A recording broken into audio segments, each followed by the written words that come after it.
undoubtedly it all sounds really wonderful, and you've been doing this for a quarter of a century now in this particular project. So obviously it must be something very dear to your heart and very important to you. Can you describe that connection that you have with Lumbini, and why is it so important to you, and why have you continued at it through thick and thin and through these challenges all of these years and not given up?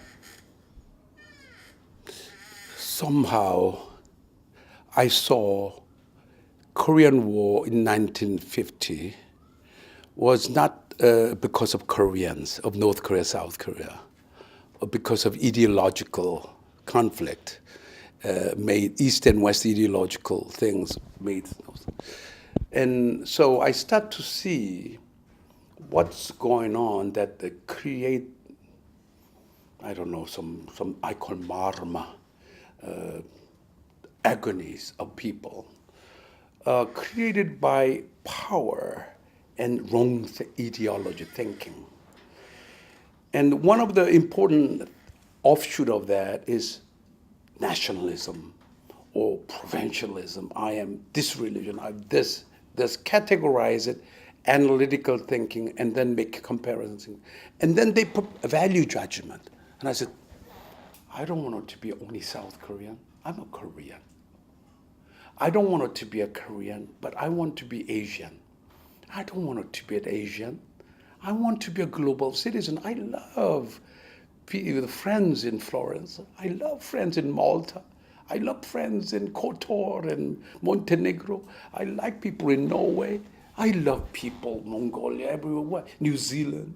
And Seychelles president, founding president, is a friend of mine. So I said, wait a minute. I am a global citizen. And with that awakening, I try not to be boxed in whatever I do. So I made a finger principle, world, humanity, environment, future, and peace, WHEFP. Whatever I do, it should be globally make sense, not one area getting special. So weight goes into New York, weight goes to London. No, I'm sorry, that it should be a little bit not like that. Whatever you do, it's for the people, humanity. Whatever we do, should not hurt the environment. Whatever we do in a bigger scale should be thinking about future generation. What's the purpose of living? I'm thinking about my son, my granddaughter, and really, I want them to live their fully. Everybody's endowed with a potential, so nobody's above or beyond. No hierarchical, only few people succeed. They are all have their own locus, a unique locus. In their life, specific life, they go to the fullest bloom and then nirvana. So this is what I like to see. And then whatever we do, it should be balanced, because what you do for yourself should not hurt the other. So it's a peace idea. So WEFP, I call it. So this I have always in this hand, the innovative thinking. Whatever I say should be truthful. Whatever I write should be responsible. Whatever I do should be doing things work. Whatever I do should be life. And whatever I do should be spiritually consistent. This is why my right hand, this left hand, have even tiptoes and have some, like trust and goodwills and things like that. So I just want to live as a person on this earth, not artificial bind, things like that. Affects my thinking, my free spirit. So that kind of thing is jiving to jiving. I don't know the term is good for this kind of a project. So I feel karma to take care of marma, and in the spirit of dharma. Wonderful. Thank you so much. I have to congratulate you on your broken English. It's some of the best broken English I've ever heard. I deliberately break English because I don't want to speak perfectly in English way of American. I was one of the top in Korea to speak good English, even when we were younger generation. That I was speaking like that in like a nice way, lecturing. And then I spoke to many people in Nepal, India, or other places in Ghana and so on, Africa. And they were breaking their languages. So I thought, oh, this is the most spoken language in the world. And it's the best to speak like that. So I'm breaking it, and I'm not afraid of breaking it. As long as it resonates my heart. It corresponds to what I'm thinking. I don't want any gap. Sometimes people call me, you're silly, stupid, but I don't mind. If I'm stupid, to be honest, to be consistent.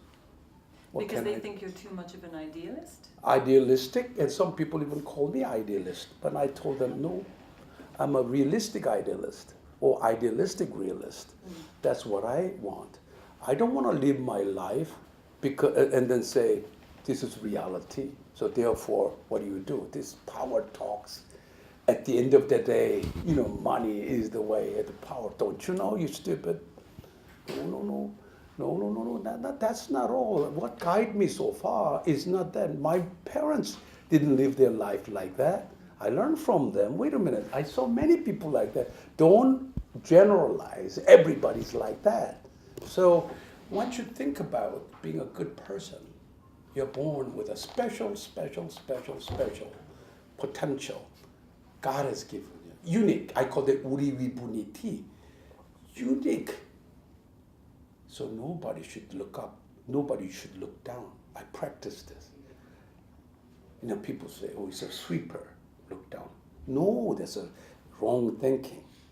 Is a president, look up. Your sir, as you saw, I don't say your excellency. I don't do that. I will say to your excellency to everybody, then that's fine.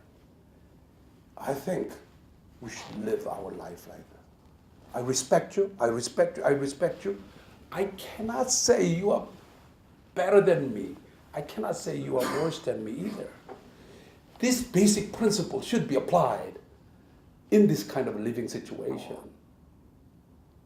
And that's what Buddha has taught you. And if you don't do that, and then say money talks and cost-benefit analysis, interest rates, and if you do that... So when you do talk to these people, who you have described as sometimes having another agenda and are thinking in terms of cost-benefit analysis and all of this, do then you try to speak to their sort of higher nature? Is that how do you then try to speak to their higher nature when you're discussing with them? People who perhaps have different agendas and different things driving them, perhaps out of habit. How do you bring that discussion up to the level that you're describing? I speak my mind to them. Again, I am not against cost-benefit analysis. Cost-benefit analysis, fine and dandy. But if it is not good for the people, or balance and harmony for everybody, then that's a line you have to draw. I mean, how could you do things which you cannot make, in a good sense of the word, benefit? It shouldn't be profit per se, it's a benefit. So that's fine. I'm very positive-minded about internet systems, transportation. There's a post-industrial era innovations.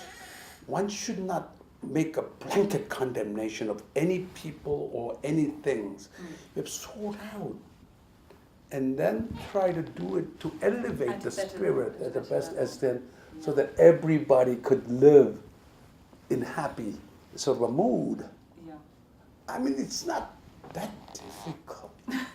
Well, I like to hear you say that. Well, anyway, we're out of tape and we're out of time, and you've been very, very gracious with your time, and it's been a long day. We really appreciate you taking this time. Thank you very much. Yeah. I give everybody H2O, healthiness, happiness, whatever ozone you get. Oh, We need it all. oh. Okay, thank you.